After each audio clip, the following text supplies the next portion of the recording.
guys! Heto na naman ng inyong lingkod, ang babaeng late mag-upload. Tingnan nyo naman kasi yung date, October 11, 2023. It's been so many 1 year. Sabi ko, babalik ko na lang yung intro ko para naman makatotohanan. Hello guys! Heto na naman ng inyong lingkod, ang babaeng late mag-upload. O, diba? Totoo naman kasi. O, tingnan mo naman. Muntik ng mag-anniversary bago ma-upload ni Bibi. Ang tamad-tamad mo kasing babae ka. Gusto mong kumita sa pagbablog pero ganyan ka katamad. Huwag ka nang magalit, self. Alam mo naman, di ba, kapag mini-vlog wala tayong halos views. Kaya nga, mas sinisipagan na lang namin ni Daddy mag-content kasi nga doon kami kumukuha ng maraming views. Eh di sana, hindi ka na nagbibideo-video pang mini-vlog mo. Inuubos mo lang yung memory ng cellphone mo. Alam mo ba yon? Magre-reklamo ka kapag hindi ka na makapag-video. Ito na nga, diba? Ini-edit na nga po. Ito na po, malapit na po matapos. So, for today's video, we're going to summer to make me feel happier than ever. Ay! Ano pinagsasasabi mo? Ang sabihin mo, pupunta ako kay Mama Diday kasi nang buburaot ka na naman ng pusa.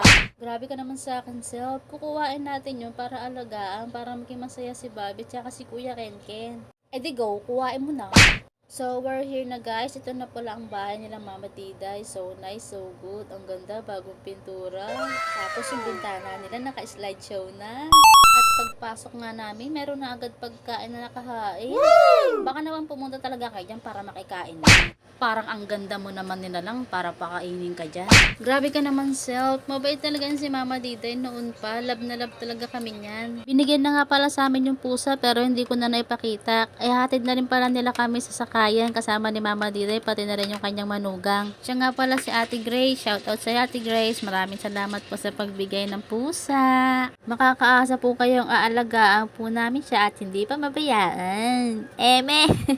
At ito na nga, nakasakay na kami, pauwi na kami. Maraming salamat po Mama Diday at Ate Dang. Alam niyo ba mga guys, ang ngilig sa hype ng mga anak ko. May ma-share lang ako sa inyo. Alam niyo ba, nung pinagbubuntis ko si Ken, namatayan ako ng aso.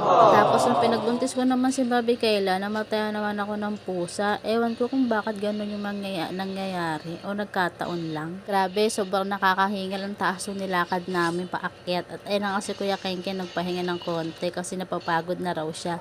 Pero this time, malapit na kami sa bahay. Kaya naman si Ken, ang ganda-ganda na ng ngiti niya. Itong daan na to, paakit na to sa amin. O, diba? Diyan na kami agad sa hagdan. Tcharan! Welcome home, Mimi! Sakto, pagdating namin, nandito na rin si Daddy. O, diba? Ang saya-saya.